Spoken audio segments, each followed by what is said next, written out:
जय श्री हरि, जय श्री राम। हे भक्तों, आज हम प्रवेश कर रहे हैं उस पावन मास में जिसे स्वयं भगवान ने सभी महीनों का राजा कहा है। यही वह महीना है जिसमें धरती पर नवजीवन का संचार होता है, पेड़ों पर नई कुपले फूटती हैं, वातावरण सुगंधित हो उठता है और भक्तों के हृदय में भक्ति का नया दीप जलता है। यह है चैत्र मास। कहा जाता है, यदि किसी ने पूरे वर्ष कोई व्रत ना किया हो, कोई दान न दिया हो, कोई तीर्थ ना किया हो, लेकिन यदि वह श्रद्धा से चैत्र मास में एक दिन भी भगवान का स्मरण कर ले तो उसके जन्मों के पाप नष्ट हो जाते हैं। आज की इस दिव्य कथा में हम जानेंगे चैत्र मास इतना महान क्यों है, किसने इसका महात्म्य सुनाया, एक पापी राजा कैसे बना परम भक्त, और कैसे इस मास में किया गया छोटा सा दान भी बन जाता है अक्षय पुण्य। तो भक्तों, आराम से बैठ जाइए, मन को शांत कर लीजिए और सुनिए कथा चैत्र मास की अद्भुत, रहस्यमयी और चमत्कारिक। तो आइए भक्तों, प्रवेश करते हैं कथा में। कथा में प्रवेश करने से पहले वीडियो को लाइक करें और चैनल को सब्सक्राइब जरूर करें। कमेंट में जय श्रीमन्नारायण जरूर लिखें। आइए कथा में प्रवेश करते हैं।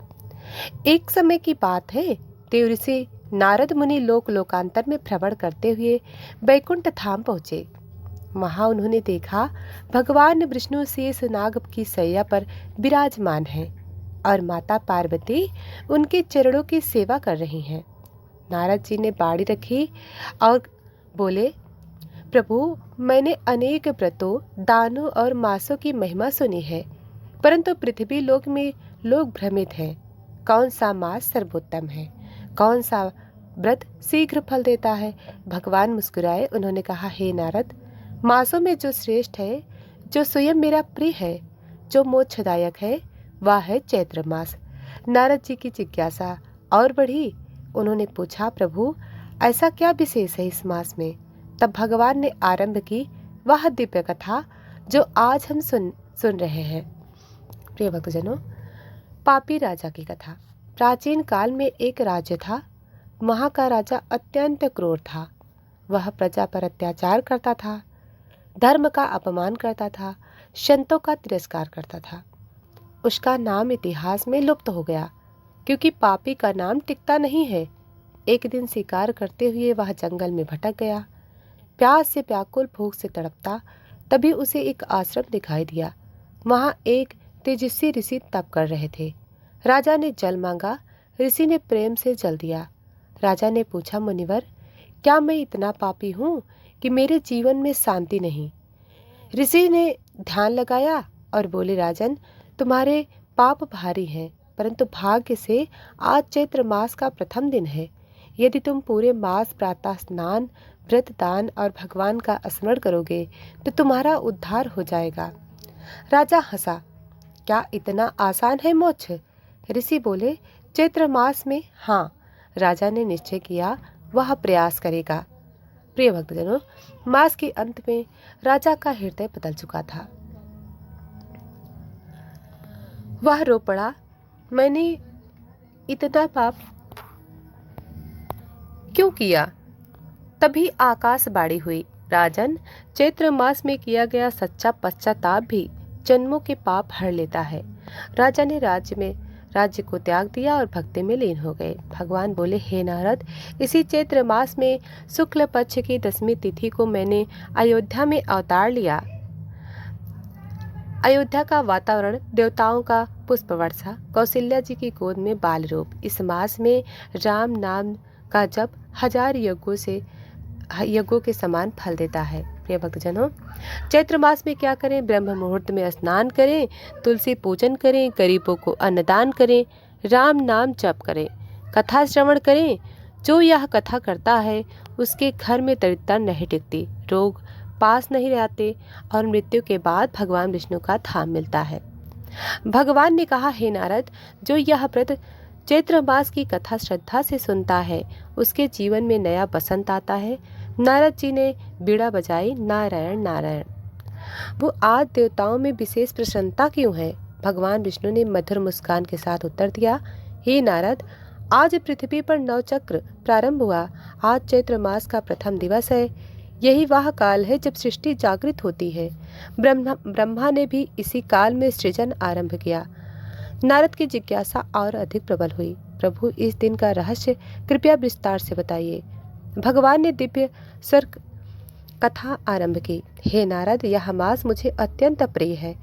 जो मनुष्य इस दिन स्नान कर स्मरण करे, उसका जीवन अज्ञान से प्रकाश की ओर बढ़ता है। चैत्र प्रथम दिवस संकल्प का पावन अवसर है। यह दिन मन के द्वार खोलने का दिवस है। जो आज पश्चाताप करे वह शुद्ध हो जाता है।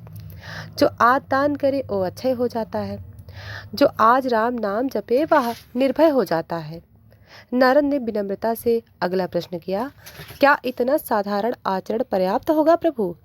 भगवान बोले, भाव ही सबसे बड़ा साधन है।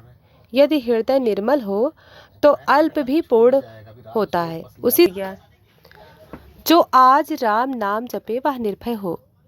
नारद ने विनम्रता से अगला प्रश्न किया, क्या इतना साधारण आचरण पर्याप्त होगा प्रभु? भगवान बोले, भाव ही सबसे बड़ा साधन है। यदि हृदय निर्मल हो तो अल्प भी पूर्ण होता है। उसी समय भगवान ने एक दृश्य दिखाया। दोनों पृथ्वी लोक की ओर प्रस्थान किए। एक शांत ग्राम में प्रभात फैल रहा था। वहाँ एक निर्धन ब्राह्मण परिवार निवास करता था। घर टूटा था किंतु भक्ति अटूट थी। ब्राह्मण प्रातः काल गंगा जल से स्नान कर रहा था। उसकी पत्नी तुलसी पर दीप जला रही थी। बच्चे भूखे थे पर मुख पर संतोष था। ब्राह्मण ने प्रार्थना की, हे प्रभु, आज चैत्र मास का प्रथम दिन है। हमारे पास अर्पण के लिए कुछ नहीं है, केवल यह जल और सच्चा भाव स्वीकारो। नारद ने करुणा से प्रभु की ओर देखा।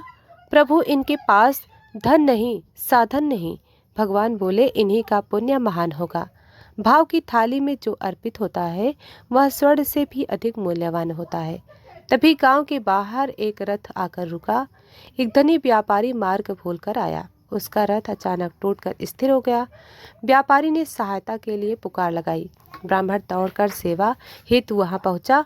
उसने जल दिया और छाया में बिठाया। पत्नी ने घर का अंतिम अन्न परोसा। बच्चों ने प्रसन्नता से अतिथि की सेवा की। व्यापारी भाव विभोर होकर उन्हें देखता रहा। उसने कहा कि मैं तुम्हारा उपकार नहीं भूलूंगा। रथ सुधरते ही वह आगे बढ़ गया। संध्या समय वही व्यापारी पुनः लौटा। साथ में अन्न, वस्त्र और स्वर्ण लाया। उसने कहा, तुम्हारी सेवा ने मुझे जीता। यह सब मैं कृतज्ञता से अर्पित करता हूँ। ब्राह्मण की आंखों में कृतज्ञता के आंसू आए। नारद ने विस्मय से प्रभु की ओर देखा। प्रभु, यह तो तत्काल फल मिल गया। भगवान बोले, यह चैत्र प्रथम दिवस का प्रभाव है। जो आज सेवा करे उसे शीघ्र फल मिलता है। उसी गांव में एक दुष्ट युवक रहता था। वह मदिरा और दुराचार में लिप्त रहता। उसने ब्राह्मण की पूजा का उपहास किया। कहा, इससे क्या मिलेगा, बताओ मुझे। रात्रि में उसे भयानक स्वप्न दिखाई दिया। यमदूत उसे बांध कर ले जा रहे थे। वह भयभीत होकर नींद से जाग उठा। प्रातः काल वह ब्राह्मण के द्वार पहुंचा। मुझे भी मार्ग बताइए, मैं डरा हुआ हूँ। ब्राह्मण ने कहा, आज से नाम जपो, प्रातः स्नान कर राम का स्मरण करो। युवक ने संकल्प लेकर जीवन बदला। धीरे धीरे उसका मन शांत होने लगा। उसने मदिरा त्याग दी और सेवा अपनाई। गांव वाले उसके परिवार पर चकित हुए। चैत्र प्रथम दिवस ने नया अध्याय खोला। नारद ने कहा, प्रभु, यह अद्भुत लीला है। भगवान बोले, यही नवसृजन का संकेत है। जो इस दिन संकल्प करता है, स्थिर रहता है, उसके जीवन में बसंत सदा खिलता है। सूर्य अस्ताचल की ओर बढ़ने लगता है। गांव में भजन की मधुर ध्वनि गूंजी। ब्राह्मण परिवार राम नाम गा रहा था।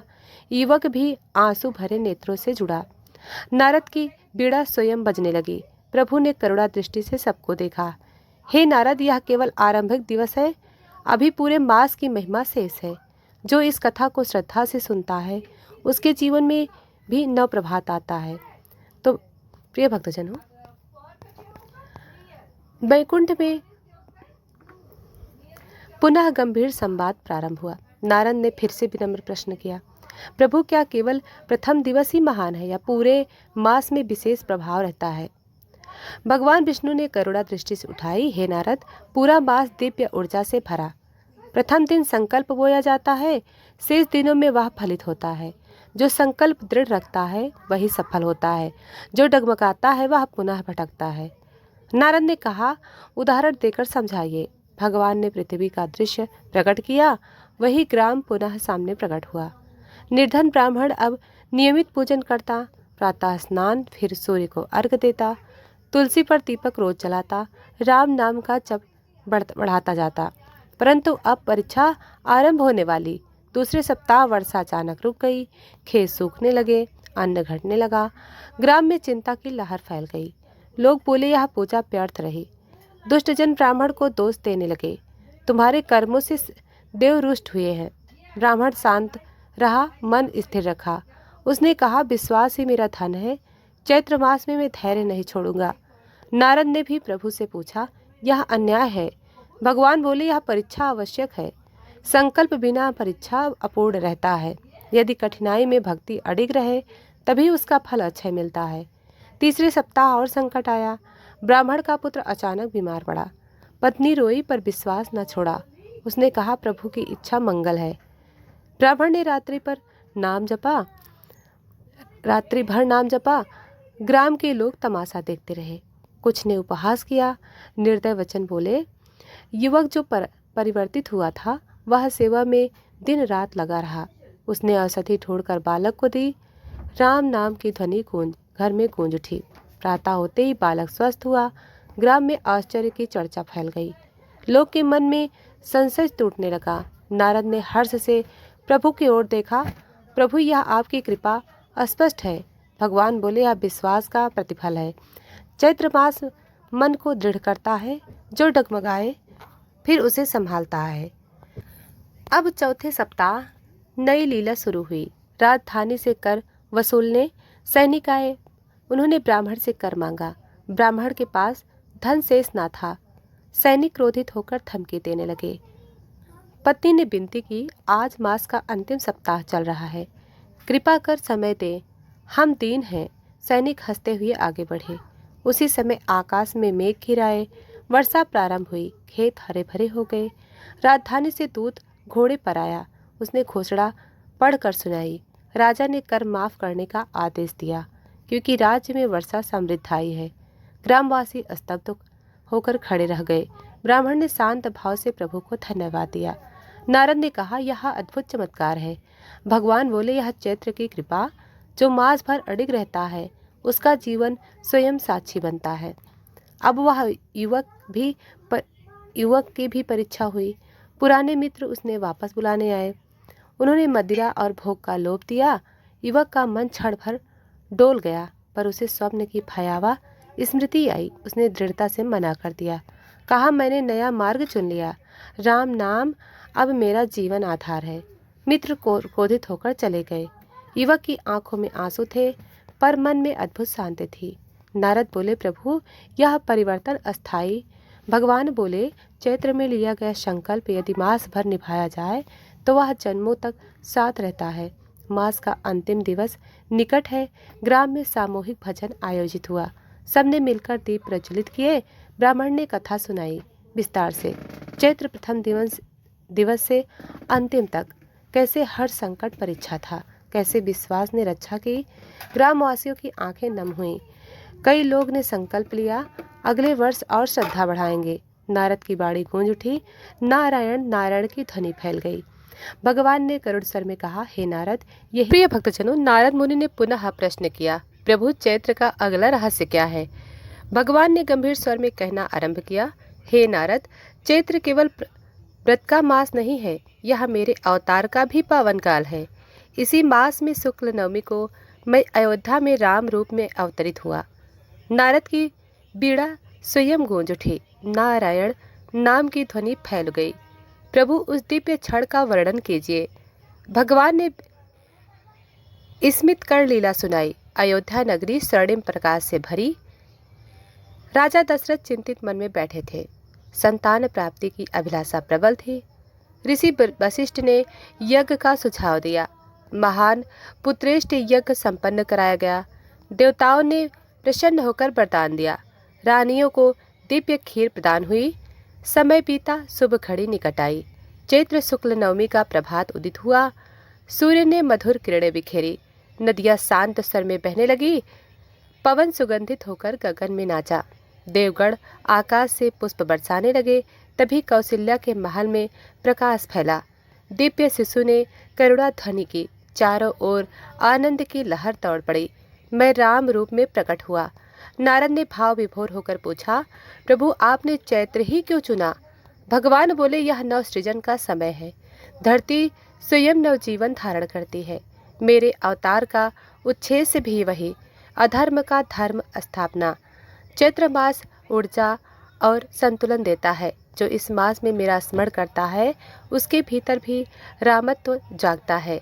नारद बोले, क्या केवल जन्म दिवस महान है या पूरा मास राममय माना जाए? भगवान बोले, पूरा मास राममय है।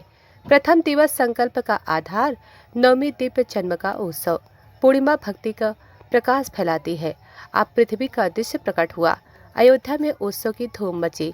नगरवासी दीप जलाकर सजाकर नाच रहे थे। वेद मंत्रों की गूंज वातावरण पवित्र करे। माता कौशल्या शिशु को निहारती रहीं। दशरथ आनंदाश्रु रोक ना सके। देवताओं ने गुप्त रूप से बंधन किया। नारद बोले, यह दृश्य अद्भुत है। भगवान बोले, यही चैत्र का हृदय है। जो राम जन्म कथा सुनता है श्रद्धा से, उसके घर में भी सुख जन्म लेता है। जो नवमी को उपवास करे, जप करे, उसके जीवन में भय नहीं रहता। अब वही ग्राम पुनः दिखाई दिया। ब्राह्मण परिवार राम नवमी की तैयारी करे। मिट्टी की दीपक सजाए गए। घर में पुष्पों की माला बांधी गई। अल्प साधन पर असीम उत्साह था। युवक भी भक्ति में डूबा हुआ था। सामूहिक राम जन्म कथा आरंभ हुई। ब्राह्मण ने जन्म प्रसंग सुनाया। ग्रामवासी के आंसू भर आए। सुनते सुनते आंखों में आंसू भर आए। नवमी के क्षण सबने जयकारा लगाया। जय श्री राम की ध्वनि गूंजी। नारद बोले, प्रभु यह सामूहिक शक्ति। भगवान बोले, यही चैत्र का प्रभाव है। जहाँ राम नाम सामूहिक गूंजे वहाँ नकारात्मकता कभी नहीं टिक सकती। चैत्र में किया गया राम जप हजारों यज्ञों के समान फल देता है। जो नवमी को दीप दान करे उसके कुल का कल्याण होता है। जो अन्न का दान करे वो विनम्र भाव से, उसके घर अन्न कभी कमी नहीं होती। नारद ने पुनः प्रश्न किया, क्या पापी भी राम नवमी से उद्धार पाए हैं? भगवान बोले, अवश्य। यदि पश्चाताप सच्चा हो तो राम नाम पतित पावन कहलाता है। अब युवक ने हाथ जोड़कर कहा, प्रभु मैं पूर्व में दुष्कर्मी था, क्या मुझे भी क्षमा मिलेगी? ब्राह्मण ने कहा, राम करुणा सागर है, नाम जपते रहो, संशय मत रखो। युवक ने आंसू भरे नेत्र बंद किए। राम नाम उसके हृदय में गूंजा। उस क्षण उसे अद्भुत शांति मिली। नारद बोले, प्रभु यह दिव्य परिवर्तन है। भगवान बोले, यही अवतार का उद्देश्य है। बाहरी रावण से भी पहले भीतर का रावण मारो। चैत्र मास भीतर के रावण को जलाता है। रामनवमी अंतर्मन का उत्सव है। जो इसे समझ ले वही धन्य है। संध्या समय आरती आरंभ हुई। दीपों की पंक्ति चमक उठी। भजन की ध्वनि वातावरण में तैरती रही। ग्राम एक परिवार सा प्रतीत हुआ। नारद ने प्रसन्न होकर बीड़ा बजाई। नारायण नारायण स्वर गूंज उठा। भगवान बोले, हे नारद सुनो, चैत्र मास का तृतीय रहस्य यही है। राम जन्म केवल घटना नहीं, यह चेतना का जागरण है। जो इस कथा को प्रेम से सुनता है उसके जीवन में रामत्व प्रकट हो जाता है। उसके भीतर साहस और मर्यादा जागता है। उसके घर शांति स्थिर रहती है। नारद ने गदगद स्वभाव से प्रणाम किया। प्रभु अगला रहस्य कब बताएंगे? नारद ने जिज्ञासा दृष्टि से प्रभु को देखा और प्रभु से कहा, अब तप और दान का रहस्य बताइए। भगवान विष्णु ने करुणा स्वर में कहा, हे नारद, चैत्र केवल उत्सव नहीं, यह तप और त्याग का भी समय है। जो इस मास संशय धारण करता है उसका अंतर्मन शीघ्र निर्मल होता है। चैत्र की धूप तप को सिद्ध करती है। चैत्र की शीतल रात्रि ध्यान को पुष्ट करती है। जो प्रातःकाल ब्रह्म मुहूर्त में जागे उसके विचार स्वतः शांत होते हैं। जो सूर्य को अर्घ अर्पित करे उसका तेज भीतर जागृत होता है। नारद बोले, क्या दान अनिवार्य है? भगवान बोले, दान हृदय की परीक्षा है। दान धन से नहीं भावना से होता है। अल्प अन्न भी अमूल्य बन जाता है। अब पृथ्वी का दृश्य पुनः प्रकट हुआ। वही ग्राम तप में निमग्न दिखाई दिया। ब्राह्मण परिवार व्रत का पालन करता, एक समय भोजन का नियम निभाता, जल अधिक पीकर मन संयम रखता, युवक भी अब इन नियम से स्थिर रहते। ग्राम के अन्य लोग प्रेरित होने लगे।